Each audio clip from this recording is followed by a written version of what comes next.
உங்கள் சத்யாவில் குளு குளு ஏசி ஆஃபர். அறியாத சின்ன வயசுலயே அவரோட இரட்டையிலை சின்னத்தை காட்டுறதுக்கு எங்க வீட்டுல இருக்கிற செடியில இருக்கிற இரட்டையிலையை பிடிக்கிட்டு நான் தலைவர் மாதிரி காட்டிட்டு ரோடோட ஓட்டினேன். அப்படிப்பட்ட எனக்கு புரட்சி தலைவரால் உருவாக்கப்பட்டு புரட்சி தலைவி அம்மாவால் வளர்க்கப்பட்டு இன்று புரட்சி தலைவர் புரட்சி தமிழர் EPS ஐயா அவர்களால் போற்றி பாதுகாக்கப்படும் இரட்டை இலை சின்னத்தில் மதுரை மத்திய தொகுதியில் வேட்பாளராக என்னை நிறுத்தியதற்கு மதிப்புக்குரிய அனைத்து இந்திய அண்ணா திராவிட முன்னேற்ற கழகத்தின் பொதுச் செயலாளர் அண்ணன் எடப்பாடியார் அவர்களுக்கும் மதிப்புக்குரிய புதிய நீதி கட்சியின் தலைவர் என் அண்ணன் மூத்த சகோதரர் என் குடும்பத்தில் மூத்தவர் மதிப்புக்குரிய AC சண்முகம் ஐயா அவர்களுக்கும் எனது நெஞ்சார்ந்த நன்றியை தெரிவித்துக் கொள்கிறேன். இந்த தொகுதிக்கு நான் வந்த போது புதிய தொகுதியா இருக்குதே அப்படின்னு நினைக்கும் போது வழிகாட்ட நான் இருக்கேன் அப்படின்ற எல்லா வகையிலும் எனக்கு ஒரு அண்ணனாக முன்னிறுத்தி என்னை வழிநடத்தி மதிப்புக்குரிய மாவட்ட செயலாளர் அடுத்த மாத அமைச்சராக போகும் என் மதிப்புக்குரிய அண்ணன் செல்வராஜ் அவர்களே, திரு ஒரு அருமையான உரையாற்றிய திரு அண்ணன் மாரி சக்கரவர்த்தி மாவட்ட செயலாளர் பாரதிய ஜனதா கட்சி அவர்களே,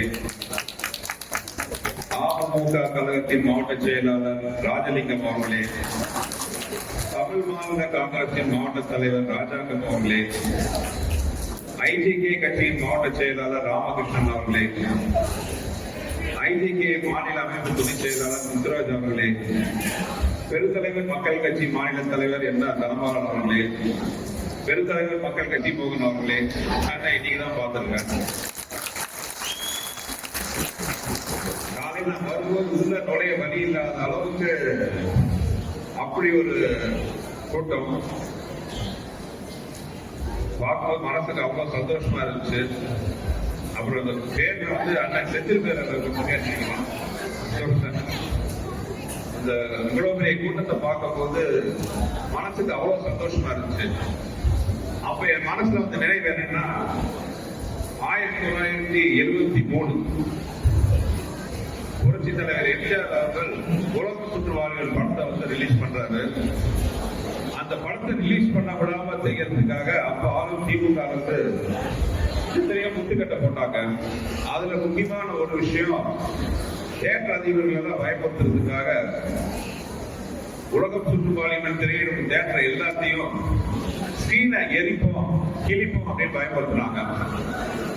பல போராட்டத்துக்கு பிறகு உலகம் சுற்றுப்பாலிமன் ரிலீஸ் ஆச்சு.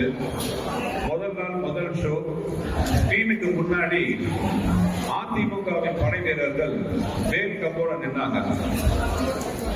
திரைய பார்த்துல மக்களை பார்த்து வேல் கம்போட திரைக்கு காவலா நின்னாங்க. ஸ்கிரீன் விலகிச்சு. திரையில உலகம் சுற்றுவாலிமன் படம் ஆரம்பிச்சது. புரட்சி தலைவர் அந்த படத்தை ஆரம்பிச்சதே நமது வெற்றியை நாளை சரித்திரம் சொல்லும், இப்படை தூக்கி எப்படை வெல்லும் ஆரம்பிச்சது. படம் பார்த்த மக்கள் எல்லாமே கரகோஷம். காவலுக்கு நின்ன அதிமுகவின் செயல் வீரர்கள் படை வீரர்கள் முகத்துல வெற்றி புன்னகை, சாதிச்சோங்கிற வெற்றி புன்னகை. அந்த புன்னகை தான் புரட்சி தலைவரோட முதல் வெற்றி புள்ளியா அதிமுக காமிச்சது. அதிமுக என்ற இயக்கம் இன்னும் மாபெரும் வெற்றியை போட்டு பீடு நடை போட்டுருக்குதுன்னா அதுக்கு ஆரம்ப புள்ளி அங்கதான் ஆரம்பிச்சது. இன்னைக்கு நான் வரும்போது ஒரு முகத்தெல்லாம் பார்க்கும்போது அந்த செயல்வீரர்கள் மாதிரியே தோணுச்சு. அவங்க வேறு கம்பியை சொன்னாங்க, நீங்க உங்க முகத்துல அன்பும் மனசுல உறுதியுமா நிக்கிறத பார்க்கும்போது வெற்றி உறுதிங்கிற நம்பிக்கை எனக்கு தெரியுது. இப்போ அந்த பாட்டை நம்ம பார்க்கறதா இருந்தா நமது வெற்றியை 4ஆம் தேதி சரித்திரம் சொல்லும், இப்பனை தோன்றி எப்பனை வெல்லும் அப்படிதான் நம்ம பாடணும். ஏன்னா அந்த வெற்றியை உறுதிப்படுத்துவதற்கு தேர்தல் கமிஷனே டேட் அனௌன்ஸ் பண்ணிருக்காங்க. தேர்தல் நடக்கிற நாள் 23/2 இரட்டை இலையை குறிக்கும். அதில் இருக்கிற 3 புரட்சி தலைவர் எம்ஜிஆர் 3 எழுத்து, புரட்சி தலைவி அம்மா 3 எழுத்து, அண்ணன் இபிஎஸ் 3 எழுத்து, தலைவர் ஏசிஎஸ் 3 எழுத்து, என்டிஏ 3 எழுத்து. இதுக்கு சீக்கிரமா வரப்போற வெற்றி 3 எழுத்து. அதனால நமது வெற்றிங்கிறது உறுதி செய்யப்பட்ட ஒரு விஷயம். சென்னையிலிருந்து நான் கிளம்பும் போது என்கிட்ட கேட்டாங்க, கடந்த 2 டேர்மா நம்ம எதிர்கட்சி வேட்பாளர் தான் வந்து எம்எல்ஏவா இருக்காரு, அதுவும் இல்லாம இந்த டேர்ம்ல வந்து மினிஸ்டரா இருக்காரு, ரொம்ப பெரிய குடும்பத்தை சேர்ந்தவர், அரசியல் செல்வாக்கு முக்கியவர், இருந்தவர், அந்த கட்சியோட தலைமை குடும்பத்துக்கு மிகுந்த நெருக்கமானவர், இவரெல்லாம் ஜெயிக்க முடியுமா அப்படின்னு கேட்டாங்க. நான் பதில் சொல்றேன்னு சொன்னேன். இப்ப உங்களால பார்க்கும் போது எனக்கு ஒரு மிகப்பெரிய தைரியம் வந்திருக்கு. அந்த கேள்விக்கான பதிலுக்கு இப்பதான் தெரியுது. ஜெயிக்கவே முடியாதுங்கிறதுக்கு அவர் என்ன புரட்சி தலைவர் எம்ஜிஆரா, பிடிஆர் தானே? நம்ம கையை உள்ள சேர்த்து வைக்கணும். ஏன்னா திமுக ஒன்றும் பெரிய அசைக்க முடியாத விஷயமே இல்லை. அவங்க பலமே தங்களை பலமா இருக்கிற மாதிரி காட்டிக்கிறது தான்.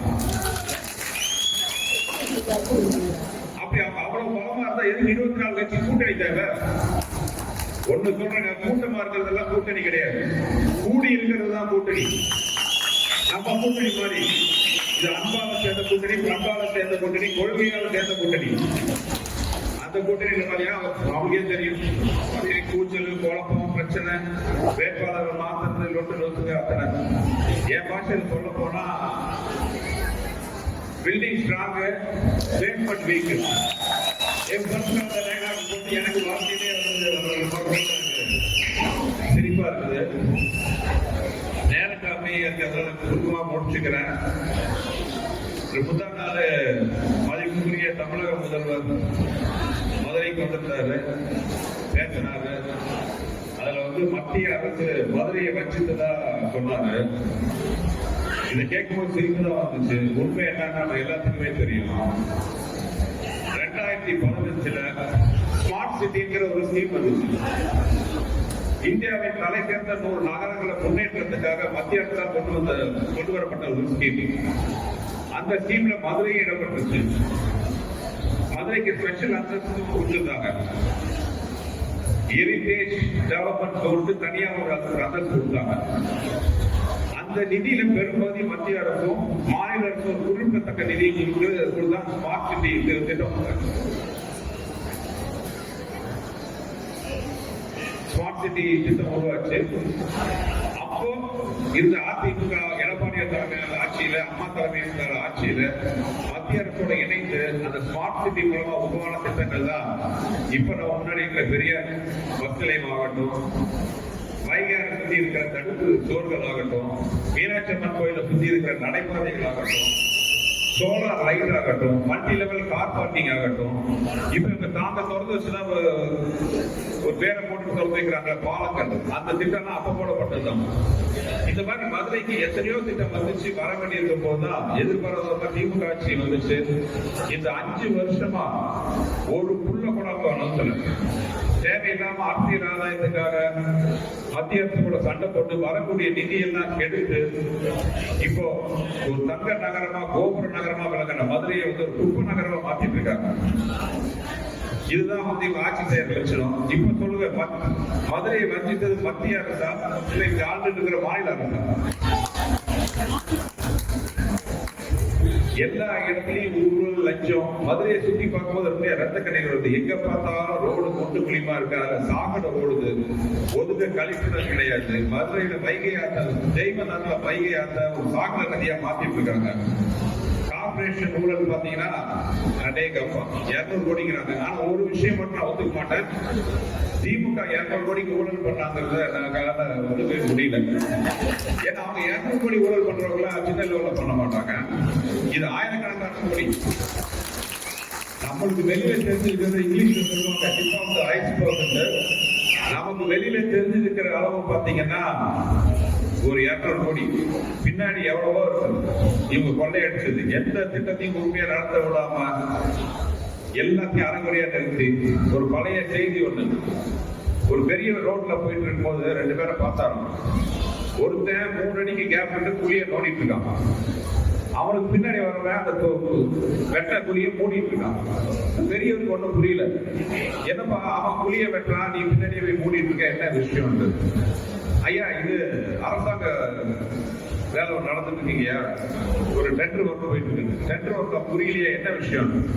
இல்லைங்கயா, அந்த எனக்கு புளிய தோன்ற டெண்டர், இன்னொருத்தருக்கு அதை செடியை நடுற டெண்டர், 3வது ஆளுக்கு செடியை நடுறதுக்கு அப்புறம் புளிய போடுற டெண்டர், நானும் 3வது ஆளும் கட்டி கரெக்டா பேசி கொடுத்துட்டு டெண்டர் கொடுத்துட்டாங்க. இந்த செடியை நடுறவனோட டெண்டர் ஒர்க் அவுட் ஆகலாம், அவன் கட்டிங் பேச்சுவார்த்தை போயிட்டு இருக்கு. நாங்க பணத்தை போட்ட காசு எடுக்கணும் இல்லையா, அதனால நாங்க எங்க வேலையை ஆரம்பிச்சிட்டோம். அதனால நான் புளிய தோன்ற, இவன் போடுறான், பின்னாடி சரி நேரம் வரட்டும் அப்படிங்கிறாரு. இப்படிதான் காரண காரியம் இல்லாமல் இந்த அரசாங்கத்துல மக்களோட வரி பணம் வீணா போயிட்டு இருக்கு, எந்த உறுதியான காரியமும் நடக்கல.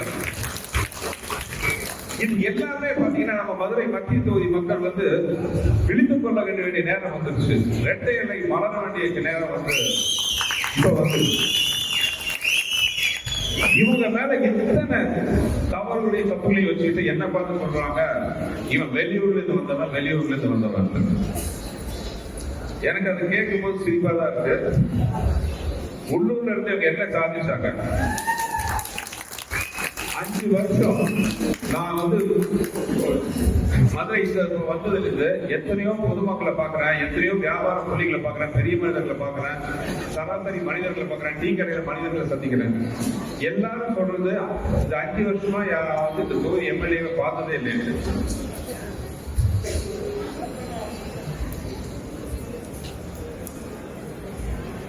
இந்த தொகுதி எம்எல்ஏ பார்த்ததே இல்லைங்கிறது தான் இங்க இருக்கிற எல்லா மக்களோட கம்ப்ளைண்டும். அவங்கதான் என்ன பார்த்து சொல்றாங்க, வெளியூர்காரன். நீங்க மட்டும் நம்ம எல்லாம் ஒன்னா கூடி நின்று இந்த வெற்றியை பெற்று தந்தா என்ன பார்த்து எங்கிருந்தோ வந்தா நம்ம சொல்றவங்க வாயிலிருந்தெல்லாம் எங்கிருந்தா வந்தான்னு சொல்ற அளவுக்கு நான் கண்டிப்பா வேலை செஞ்சு உங்களை எல்லாத்துக்கும் பெருமைப்படுத்தி நான் வாக்கு கொடுக்குறேன். நம்ம முன்னாடி இருக்கிறது ஒரு சாதாரண விஷயம் கிடையாது, மிகப்பெரிய ஒரு போராட்ட காலம். ஏன்னா அதுக்கான அறிகுறி தெரிஞ்சிருச்சு, நம்ம வெற்றியோட அறிகுறி. ஏன்னா நேற்று எனக்கு புதுசா ஒரு வார்த்தை பரப்புனாங்க. நான் பதவிக்கு வந்துட்டா, அவங்களே ஒத்துக்கிட்டாங்க, நான் பதவிக்கு வந்துட்டா மதுரையை சுத்தி இருக்கிற கறிக்கடை எல்லாம் மூடுவேன் அப்படின்ட்டு. இப்படி எல்லாம் அதாவது ஒரு கேவலமான ஒரு பிரச்சாரம். நான் என் பொண்டாட்டிங்க இருக்காங்க, அவங்களுக்கு தெரியும், நானே வாரத்துக்கு வியாழக்கிழமை தவிர நீ 6 நாளும் கறி சோறுலாம் சாப்பிட மாட்டேன். மதுரைக்கு வந்தோம் எனக்கு ரொம்ப சந்தோஷம், போனா கறி தோசை சாப்பிட்ற சந்தோஷம். என்ன பார்த்து இப்படி சொல்றாங்க, நம்ம ஜெயிச்சோன்னு மிகப்பெரிய விருது கொடுப்போம், கறி விருது. அது இந்த மாதிரி பொய் பரப்புறவங்களையும் கூப்பிடுவோம். அதனால அவங்க பொய் பிரச்சாரம் ஆரம்பிச்சதும் சரி, பணமே கொடுக்க மாட்டேன்னு சொல்ற சில பேர் பாத்தீங்கன்னா இப்பவே முதல்ல சேர கொடுத்துருவாங்க அவங்க நாற்காலி காப்பாற்றுறதுக்கு. அந்த நாற்காலி ஓட்ட நாற்காலி. ஸோ இதெல்லாம் அவங்க நம்மளை பார்த்து பயந்ததுக்கான முதல் படி. அம்மா சொன்னாங்க, மக்கள் தான் நமக்கு எஜமானர்கள், அதை நம்ம மனசு நிறுத்திக்கணும். மக்களுக்கு தான் எஜமான் நினைக்கிறவங்களை அகற்றிட்டு மக்களுக்கு தேவையான நம்மள மாதிரி அதிமுக தொண்டர்கள் பதவிக்கு வரணும். என்ன நம்பி ஓட் பண்ணுங்க, இந்த களத்துல போராடுங்க, வெற்றி கனி பறிச்சு கொடுங்க. உங்க நம்பிக்கையை நீங்க காட்டுங்க, என் விசுவாசத்தை நான் காட்டுறேன். இந்த தேர்தல் மதுரை மக்களுக்கு மாறுதல், உட்பட்டிருக்கிற இதயங்களுக்கு ஒரு ஆறுதல், இந்த திமுக கூட்டணிக்கு ஓடுதல். நன்றி. அடுத்த 20 நாள் நம்ம எல்லாம் தோளோட தோள் நின்று உழைத்து அடுத்த 15 நாள் தோளோடு தோள் நின்று உழைத்து வெற்றிக்கிரியை பறித்து மதிப்புக்குரிய நமது அண்ணன் எடப்பாடி அவர்களை முதலமைச்சர் நாற்காலில் உட்கார வைக்கிறதுக்கு மதுரை மத்திய தொகுதி முக்கிய காரணமாக என்று வேண்டி கேட்டுக்கொண்டு வந்திருக்கும் பெரியவர்கள் நண்பர்கள் இவ்வளவு பெரிய கூட்டத்தை அரேஞ்ச் பண்ண கூட்டணி கட்சி நிர்வாகிகள் அதிமுக தலைவர்கள் தொண்டர்கள் நிர்வாகிகள் அனைவருக்கும் எனது மனமார்ந்த நன்றி கூறிக்கொண்டு வெற்றிக்கு உங்கள் ஒத்துழைப்பை கேட்டு விடைபெறுகிறேன். நன்றி.